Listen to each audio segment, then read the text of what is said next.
Welcome to the News Belt. Thank you for staying with us on the AM show. In our first story, a medical laboratory scientist at the Upper West Regional Hospital, Derry, Victor Nwintori, is worried about the shortage of blood at the facility. He says the situation has made it difficult to treat emergency cases. He spoke at a blood donation exercise held in Wa as part of the 20th anniversary celebration of the National Health Insurance Authority. Rafiq Salam reports from Wa.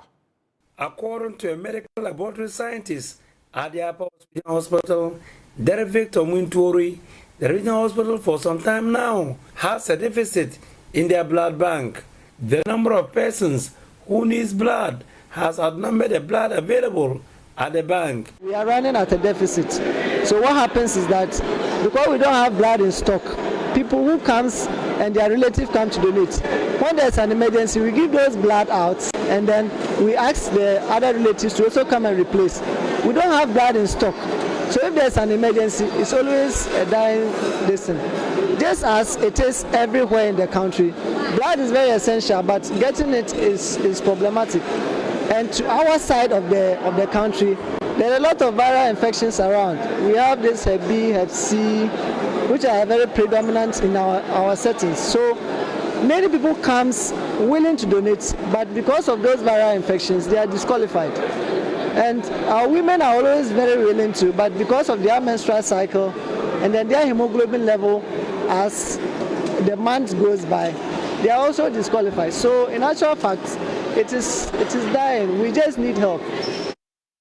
He commended the National Health Insurance Authority, NHIA, for initiating the blood donation exercise as part of the authority's 20th anniversary celebration. To really help, because as we are getting, even if we get 100 pints of blood, by the end of next week, everything would have been gone. Because we are the referral center, we take cases from all over the region and even beyond. So because of that, the blood is always on high demand. So if we don't get constant supplies, the patient relative replacement is not helping us because most of the people are coming from so far. And then it is difficult for them to actually transport people from where they are to the regional hospital blood bank for the donation. So when they come, it's always difficult to get the blood for them. So we are actually running on a heavy deficit at the blood bank. We are not having enough blood for the patient who comes. Scores of students of the World Technical Institute, officials of the NHIA, and some members of the public took part in the exercise. It was held on the theme 20 years of care, one pen at a time, donate for life. Our Power Regional Director of the NHIA, Samuel Lobe, says the blood donation exercise is a clear demonstration of the commitment of the authority to serve the people of Ghana. To demonstrate further how committed we are to protecting lives and guaranteeing financial risk protection for everybody resident in Ghana. And you know, whoever that is ready to give you blood is simply saying that if I have life, I will give it to you. Reporting for J News, Rafiq Salam. Wa. Now, the president of the Bono East Regional House of Chiefs and paramount chief of the Yeji Traditional Council, Pim Yao Kagrese IV, has actually charged the Regional Security Council to expedite its steps towards resolving the dispute between the Wangara and Mo communities in the Kintampo North Enclave. This follows a recent conflict between the two factions ahead of this year's Kurbi festival, which led to the death of one person. And Asabit has more in this report. The traditional ruler, who doubles as the paramount chief of the Yeji Traditional Council and the president of the Bono East Regional House of Chiefs, Pim Yao Kagrese V, charged the Regional Security Council, headed by the Bono East Regional Minister, to fast-track its conflict resolution measures within the Kintampo North municipality to help prevent what he described as a tribal conflict between the Wangara and Mo communities in the area. This kind of tribal issue, it used to happen. Tribal issues are always erupted during dry season. just like this case, Kintampo case, the way it is now, if the REGSEC should not double their steps, it will be escalated. And we'll find it difficult to bring it under control. His call comes after an earlier clash between the two factions led to the death of one person in the build-up to this year's Krubi festival. Pimampim Yao Kagbe the fifth wants the involvement of the military in the region's quest to ensuring a lasting peace in the Kintampo area.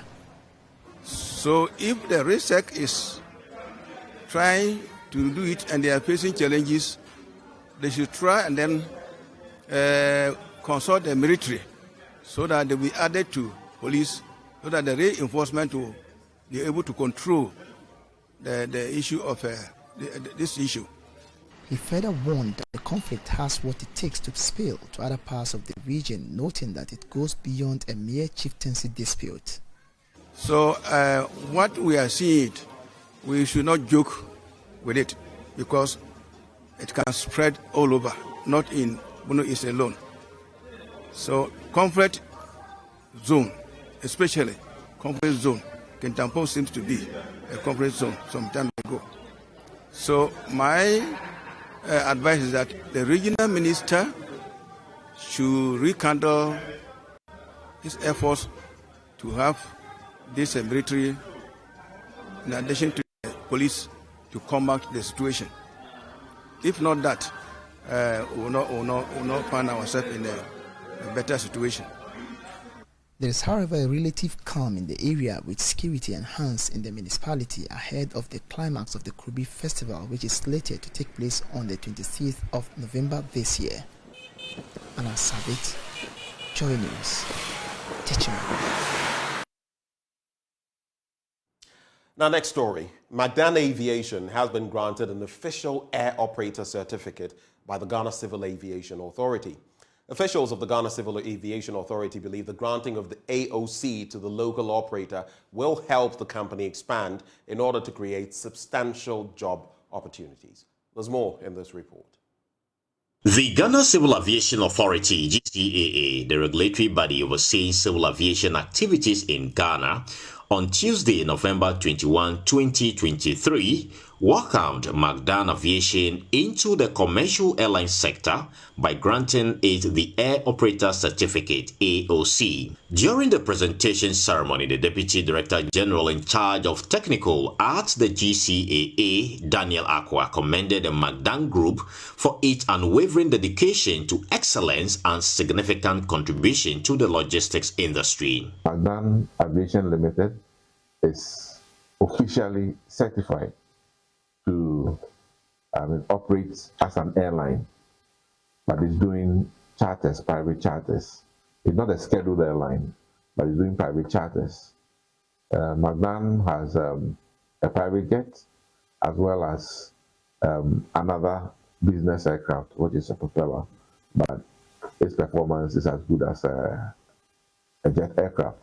We have to do due diligence, take Magdan Aviation through the necessary certification process. We have a 5-phase process, and Magdan has been able to satisfy all the 5 phases.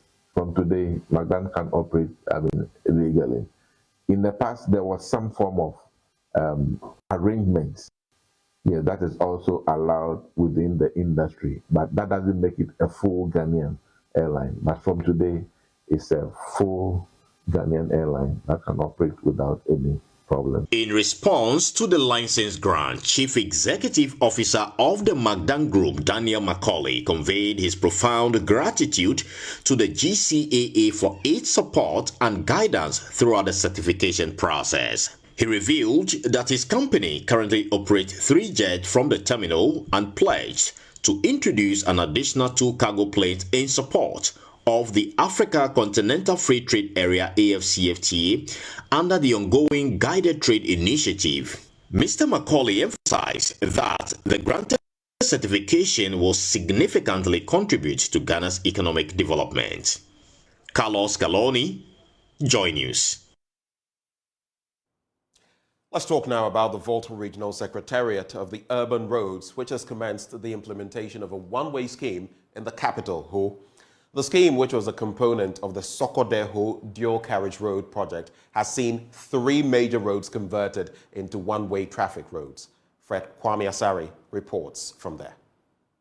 Following the completion of the structural works of the Sokode-Ho dual carriage road project, there have been changes in the flow of traffic in the Volta regional capital, Ho. The Accra-Sokode-Ho stretch remains a 2-way road, while Gwal to Civic Center Junction on Independence Avenue have been converted into a 1-way road. Similarly, Gwal to High Court Junction and High Court Junction to Vodafone Junction have become a 1-way road. The High Court Junction to Residency remains a 2-way road. This also applies to the High Court Junction to Stadium Junction and Independence Avenue, KK House to Ola Traffic Light. Edward Anna is the Volta Regional Director of Urban Roads. You are from Accra, you do mandatory 10 right, you hit on the 3rd Avenue to the High Court Traffic Light. Then you turn left on the VRCC road to the Vodafone Junction. At the Vodafone Junction, the Independence Avenue is a 2-way road.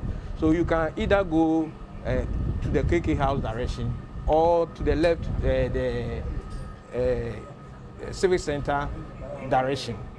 Then if you are from Market to go to maybe Accra, then you take the Togbe Afede road. The Togbe Afede road, it will be 2-directional, 1-way. You now cannot come down. So if you get to Gwal and you want to go to BRCC, then that is where you do the left turn, where we have the exclusive left turn. But those going to Sokode, to Accra and the rest, you just hit on the dual carriageway and then off you go. He explained that the traffic management was undertaken to ease congestion at major intersections in the central business district. Yes, the need is for pedestrian safety and then traffic safety, and then to ease congestion. You see, if we take all the traffic down to Civic Center, you go there, then the place will be choked. But as it is now, somebody do the mandatory turn to the old traffic light, can decide not to even go to VRCC road. You go straight to Stadium. You understand me? And then the same traffic, if it gets down to the Vodafone Junction, will be dissipated in the sense that some people will take right to go to KK House and the rest. However, the road is yet to be fully completed as the government is looking for funds to fix traffic light at 2 junctions, beautify the median and properly connect some intersections. Traffic light, we've earmarked 2 places for traffic light, PWD Junction and then the Y Junction. I hope you know the Y Junction. Y Junction getting to Togbe Afede's area, where Sokode Lokui, these are the 2 areas. And then we are thinking of street lighting. We are seeking additional funds to do those things, which is in the pipeline. You understand me? Road users are advised to duly adhere to the traffic signs to ensure sanity on the roads. Fred Kwame Asari, Joy News. Ho. Let's do some politics now. And a pro-New Patriotic Party group, Hohoi, Dr. Mahamudu Bawumia Volunteers, has been launched to enhance the electoral fortunes of the governing party. We'll bring you some more details on that story as and when it is ready. Now, the group says it will deploy some strategies to propagate the goodwill of the MPP and its presidential candidate, Dr. Mahamudu Bawumia, to the electorate in the Hohoi constituency in the Volta region. Here's another report put together by Fred Kwame Asari.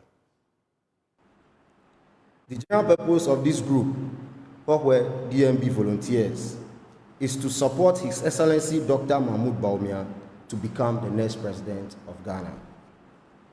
To achieve this purpose, here are the cardinal objectives with their accompanying strategic blueprint. Conduct research for informed decision-making. To gather, analyze, and disseminate relevant data, information that will enable us to make informed decisions and connect well with electorates effectively to drive home DMB's presidential bid. Establish a research team to conduct comprehensive studies on key issues affecting Ghana, Hohoi to be specific. such as the economy, healthcare, education, and infrastructure. This research will serve as the foundation for Dr. Bawumia's campaign and marketing. Increase voter awareness. Organize educational campaigns across institutions in the constituency. Organize town hall meetings and door-to-door outreach to inform the communities about Dr. Bawumia's well-researched policies and plans, backed by credible data and evidence. Recruit and train volunteers, including those with strong understanding of research findings, to actively engage with their communities. These volunteers will be equipped to effectively communicate Dr. Bawumia's vision and research-backed policies, thereby fostering a sense of trust and credibility among voters. We are resolute and committed to our agenda. To the good people of our constituency, we are using this opportunity to humbly invite everyone to join us in this historic journey of success. Together, it is possible. Now, the overlord of Dagbang, Yana Abukari II, has donated food items to support flood victims in Mepe and Buipe. He says this is his kingdom's small way of supporting the victims who have lost everything. Martina Bugri reports. Over 39,000 people have been displaced following the Akosombo Dam spillage, whilst over 12,600 residents of the North Tongue constituency have been affected.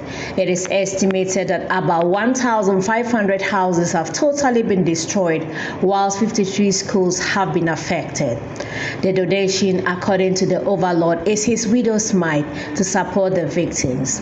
In a speech read on behalf of the Yana Abukari II by the chief of Zangbalong, now Dr. Yakubu II, called on the relevant ministries to tackle the situation holistically. We also call on the relevant ministries to tackle this situation holistically, as this extends along the Volta River up to the north, especially the Savannah region. The flooding of Bupe in the Savannah region seems to be an annual event that seems to be solved once and for all. The continued yearly loss of properties by the residents is unacceptable, and we need to act now and avert a repetition of it come next year. I know the government is doing its best, and so are several organizations and individuals to contain the situation. I pray that we don't get tired of helping until everyone is out of danger and life returns back to normal or near normal.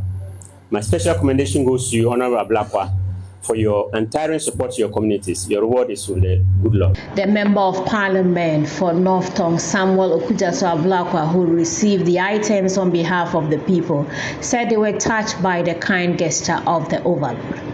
He assured the chief that the donation will be given to the affected people. We are absolutely appreciative of this kind humanitarian gesture.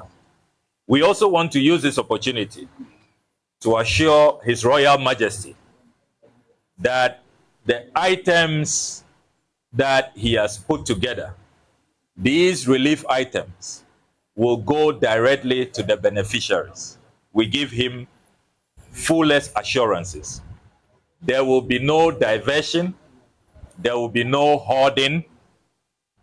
There will be full transparency and accountability.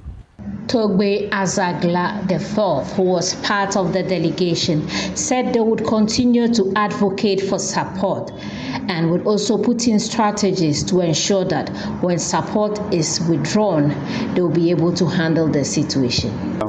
It's going to be a fight. It is not going to be very easy for us because when we go to some circles, they don't give us the hope. We don't get the hope that very soon we shall recover. So what we are doing is to keep on advocating, appealing to people that we think can help us. That is what we can do for the moment. Maybe in some few months to come, We'll be adapting strategies. When we adapt this and we're not getting a result, we have to get another strategy until we win. If it's not over, it's not over. Member of Parliament for Northton said they were going to organize crash programs and mock to help the students catch up with what they have lost. We are also initiating our own alternative housing arrangements so that we can relocate some of the people in the camps and the students can return to school. And then we'll have a crash program, organize special mocks and all of that, bring in special teachers, teachers who have the expertise at organizing crash programs and helping the students to catch up. We intend to do that. Then you are also concerned about compensation, resettlement. I've been talking about that. I have actually even filed a question, an urgent question to the Works and Housing Minister.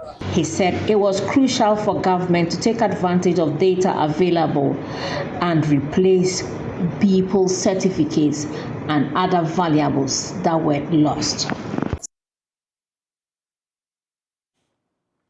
Now, the headmistress of the Christ the King International School, Portia Felice Mensah, is encouraging students to harness the expanding advancements in technology for their academic pursuits. She underscores the shift towards a more technological approach in education, emphasizing the potential benefits for students who integrate modern tools into their learning. There's more in this report. And when used wisely, it can open doors to endless opportunities. With the technological advancement, especially in the educational space, students should take advantage to improve the academic pursuit. Addressing the students' body at the commissioning of the new school block at Christ the King International School, which is furnished with a smart board, the headmistress Portia Felice Mensah emphasized that this can contribute to the academic performance. In all the classrooms, we have smart boards. And you know, education is going technological. So we are hoping that the children are going to make very good use of this edifice and it's going to help them in their academic performance. So they have everything in there that will help them. AI, everything. Meanwhile, the auxiliary bishop of the Catholic Archdiocese of Accra, Anthony Na Asari, is calling on the government to support private schools by providing teachers with technological tools to enhance teaching. As of government support, we want support by way of maybe supplying us teachers. Sometimes when we have to put up facilities like this, you go through all kinds of bureaucracies by way of land acquisition, sometimes ownership rights and all that. It's my prayer that, well, we will see that education is key to our development and we must begin from the basic, must begin from students, from learners. And when we do that, we realize we'll transform our country, our nation, because we are educated people. The commissioning of the new school block at Christ the King International School, equipped with state-of-the-art technology, signals a commitment to providing a cutting-edge learning environment. Comfort Ashley's report, read to you. And that's how we cap off the news, but stay with us. The news review up next with Samuel Umbura.